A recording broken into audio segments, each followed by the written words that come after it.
આપણે ભાજી લીધી છે 3 જાતની, કોથમીર, પાલક અને મેથી. અને વેજીટેબલ્સમાં લીધું છે ગાજર, વટાણા, બટાકા, કાંદા અને કોબી. ઓકે, વાનગી તો ખૂબ સરસ લાગે છે જે રીતે તમે કહો છો એ પ્રમાણે. હવે ફટાફટ શીખવી પણ જોઈએ વાનગી, રાઈટ? કોઈ પ્રી પ્રિપરેશન છે એમાં? કોઈ પહેલેથી કોઈ તૈયારી કરવાની છે? ના, ચોપિંગ કટિંગ કરી અને આપણે પહેલા પ્રિપેરેશન કરી કાઢીશું. ઓકે, તો સ્ટાર્ટ કરીએ. ઓકે, સૌથી પહેલા શું કરશો? પહેલા આપણે પાણી ઉકળવા મૂકી દઈએ ઓકે, અને એની માટે ગેસ ચાલુ કરી દઈએ. 1.5 કપ પાણી આપણે લઈશું, ઓકે, જે માપીને જ લેવું પડશે.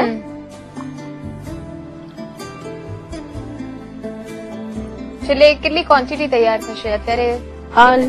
લગભગ 30 નંગ, 30 થી 32 નંગ જેટલા કબાબ થશે. ઓકે, પાણી ઉકળવા લાગ્યું છે અને આપણે ઇન્ગ્રેડિયન્ટ્સ નાખવાનું ચાલુ કરીશું. ઓકે, મેં 2 કપ ભરીને વેજીટેબલ્સ, મિક્સ વેજીટેબલ લીધા છે.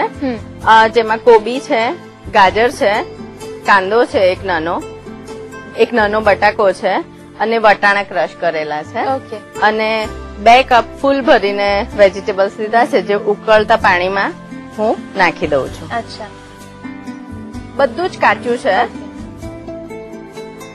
ખૂબ જ ઝીણું તમે ક્રશ કર્યું છે. ચોપર મશીનમાં ક્રશ કરેલું છે, કાપેલું છે બધું.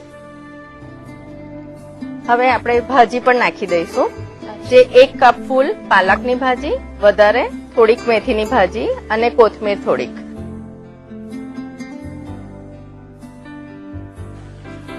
બધી ભાજીને પણ સરસ સમારીને લઈ લીધી છે તમે? ઝીણી સમારેલું છે. હવે આપણે મસાલો પણ આમાં જ કરી કાઢીશું. અચ્છા, એમાં હું 2 ટેબલ સ્પૂન આદુ મરચાની પેસ્ટ નાખું છું અને 1 ટેબલ સ્પૂન લસણ વાટેલું નાખું છું. 2 ટેબલ સ્પૂન ખાંડ નાખીશું આપણે. મીઠું સ્વાદ અનુસાર નાખી દઈશું. બધો જ મસાલો આમાં કરી દઈએ છીએ? બધો જ મસાલો પાણીમાં કરી કાઢીશું. કઈ રીતે ખ્યાલ આવશે કે આ થઈ ગયું છે? ફક્ત 2 મિનિટ જ રાખવાનું છે. લીંબુનો રસ નાખીશું આપણે. 1 ટેબલ સ્પૂન લીંબુનો રસ નાખ્યો.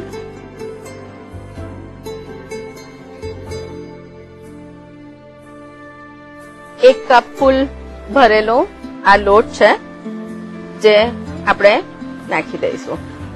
મકાઈનો લોટ? મકાઈનો લોટ નાખી દઈશું અને ખૂબ ઝડપથી નાખી અને ખૂબ ઝડપથી એને હલાવી દઈશું. ઓકે, પીળી મકાઈનો જે લોટ આવે છે એ લઈ લીધો છે? હા. આખી પ્રોસેસ ખૂબ ઝડપથી કરવી પડશે?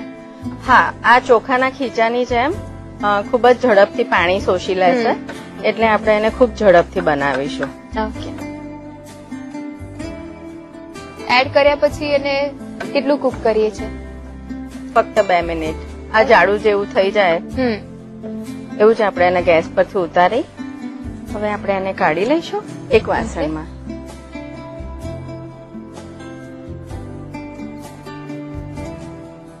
મિક્સચર રેડી છે અને આપણે 5 મિનિટ પછી એને વાળવાની શરૂઆત કરીશું. હવે આપણે કબાબ વાળી લઈશું. થોડો તેલ વાળું હાથ કરીશું. મિક્સચર ઠંડુ પડે પછીથી કબાબ વાળી છે? હા, થોડું. જરૂર પૂરતા કબાબ તૈયાર થઈ ગયા છે, વાળી લીધા છે. હવે તેલ પણ આવી ગયું છે અને આપણે તળવાનું શરૂ કરીશું. આમાં કોઈ જ વસ્તુ કાચી નથી, એટલે આને આપણે ફૂલ તાપે જ તળીશું. ઓકે, અને થોડું ધીમો